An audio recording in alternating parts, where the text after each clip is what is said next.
There's a simple process to getting remote developer jobs that nobody teaches. I broke it down in a free training that you can unlock in the link below. Now it's time to finish our lesson about handling errors in Python. And we are going to talk about raising your own exceptions. You might be asking, why the hell would I want to raise my own exceptions if Python already has about 70 exceptions mapped that I can use? It's because the exceptions that Python has are not specific for the business rules that your application must have. That's the answer, okay? So when you are coding professionally, when you are building applications professionally, you are building applications that solves some problems, right? Let's pretend that we work for a school that have a system for the students, and these students can register in the system, they can log in, and when they log in, they can see their grade, their classes, the schedule that the classes. Anyway, so can you imagine the number of specific scenarios that must be validated in order to guarantee that everything works properly according to the business rules of that school? You know, this is why you need to know how to raise your own exceptions, because there are many scenarios that are going to happen only in that specific context of the application that you are building, right? So let's simulate some basic ones just for you to know how to raise your own exceptions, and let's use the same example that we previously saw. We are going to ask the student's name in order to register the student in our system, for the student to be able to log in the future. All right, so input name. The student must type its name for us to register in our system. But what if the student types a number instead of its name? We are going to have some problem in the future, right? The school is going to refer that student as a number. That doesn't make any sense.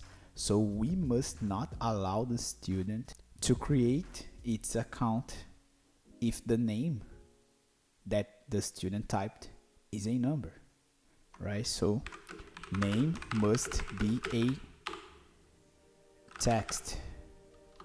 Name must not be a number. This is one business rule, specific business rule for this system, right? So how can we check if what the user have inputted here is not a number? You still didn't see the functions of Python. We are going to see the functions in the future, but now we have to use a function to validate this. All right, so if you type the name of the variable dot is alpha, open and close parentheses, this is what we call a function. Don't worry about it now, you're going to see the functions in the future. But basically this function tells us if the data has only letters. All right, so let me show you. If I print this, you're going to see that if I type a number, we have false. Let's put letters and numbers. False. How about now? True. Only letters. So based on this, we can guarantee that we are only going to allow the student to create its account if the name that the student typed has only letters, right? So if I put an if here,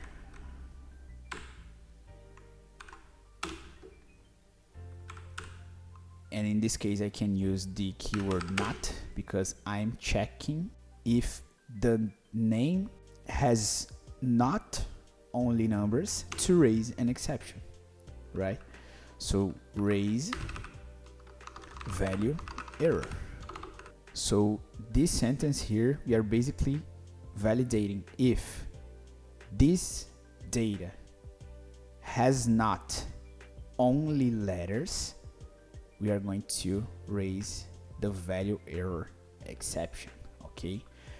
But as we are writing specific scenarios, we can open and close parentheses here and type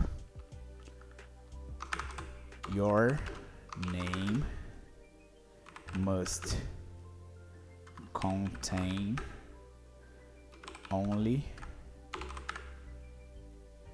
letters.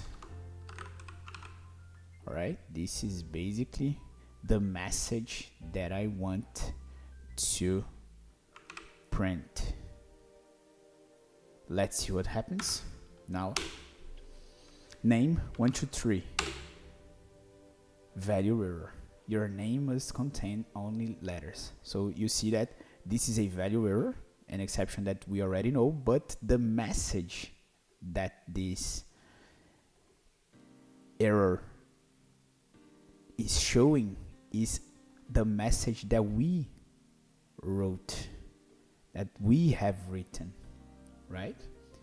So that's how you raise your own exceptions. You can validate something and use the keyword raise, put the exception, and put the description that fits your scenario. But as you already saw, this type of message is too technical. It's too technical. So we can use the try except to handle these errors. So let's put here everything inside of a try block. Right now we have our try block, and we can accept, right? Accept, print error. And you see the probable problem that this way of handling the exception that we have raised may cause. See, if we use try except, we are only going to have the message that we have put here, right? So the right way is putting like this, right? Let's see. Same problem. How do I show the message that I have written inside my personalized raised exception? In this case, we do something that we call catching the exception. So the value error S E is the right way to do this, because we are basically telling Python, if you fall into the except block based on a value error raised exception, catch this exception into this variable, and then you can manipulate the exception in the except block. In this case, I'm printing the exception here, okay, because the exception is into this variable and I'm printing here. This is just the name of the variable, okay? You can put another name here, but as a convention, I usually put the E, that is the first letter of exception, as the variable name. All right, so now let's try again, and now we have the exact message that we have raised into our personalized exception. that only happens based on the business rule that we have validated here, right? And the same way you saw in the previous try except topic, you can put many other validations inside of this try block. So here we are validating the name, but to create this account, we are going to ask more data, right? Ask for more data. So email is one of them. Email, input, email. How can we validate if the email is right? Every valid email has the @ sign into the structure, right? If the person types something like memysite.com, this is not a valid email. If the person types something like Felipe Matos 123, this is not a valid email, right? So how can we check? We can check if there's an @ sign into the data that the person typed, that the student typed. Let's put as a comment here, email must have an @ So if @ in email, in this case, not, if there is no @ sign into the email data that the student typed, we are going to raise same thing, value error, and the message is going to be you must type a valid email. Alright, let's see what happens when we run this code. Name Felipe. We can see that it passed our first validation and it didn't raise the your name must contain only letters exception, and now it's asking for the email. So let's put like this, Felipe gmail.com. You must type a valid email. And you can see that we didn't need to write another except block for this specific scenario because it's also a value error, right? It's also a value error exception, but the message is different. And as our except block is catching the exception here, and we are printing the exception that was raised by the try block, we are printing the right message. Okay? And just to finish, let's put another validation here. We have the validation of the name. We are getting and validating the name. We are getting and validating the email. Let's get and validate also the age. So what is one of the most important validations that an age must have? The age cannot be negative. So age must not be negative. This is the validation that we are going to implement.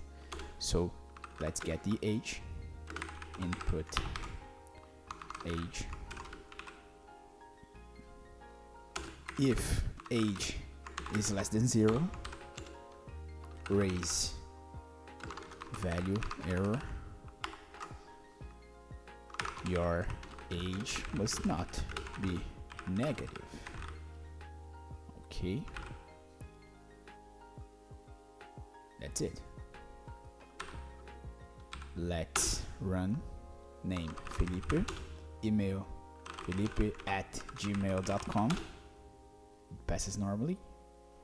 Age -10, type error. Right, we have a type error here. because I forgot to parse the age is a number. Alright, in this case we got the type error. That's why this exception is not treated, because I'm only raising the value error and I didn't create an except block for the type error. But we can review our code and see if there is a risk of getting this scenario, and we can implement later. Alright, but let's continue with our example here. I forgot to typecast, so now I just typecasted, and the age now is going to fall into the scenario that we have implemented. So name Felipe, email felipe@gmail.com, and age -10. Your age must not be negative. So we just raised this personalized exception. Let's just test passing all of the data the right way. So Felipe, email felipe@gmail.com, age 30. Works normally, and we can, in this case, if no exception was raised, you already know that we can use the else block to print registration succeeded. Right? If no exception occurred, registration succeeded. And finally,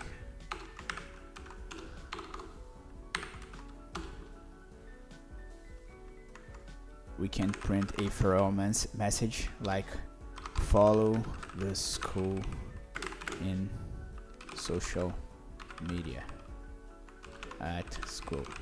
Alright, you already know how else and finally works, so let's run it again.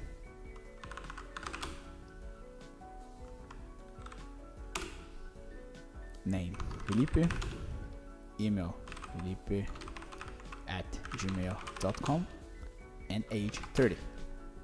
Registration succeeded. Follow the school in social media. So this is our lesson about error handling in Python. Stop applying randomly to jobs and learn how to get a remote job the easiest way. Click the link in the description to unlock it for free.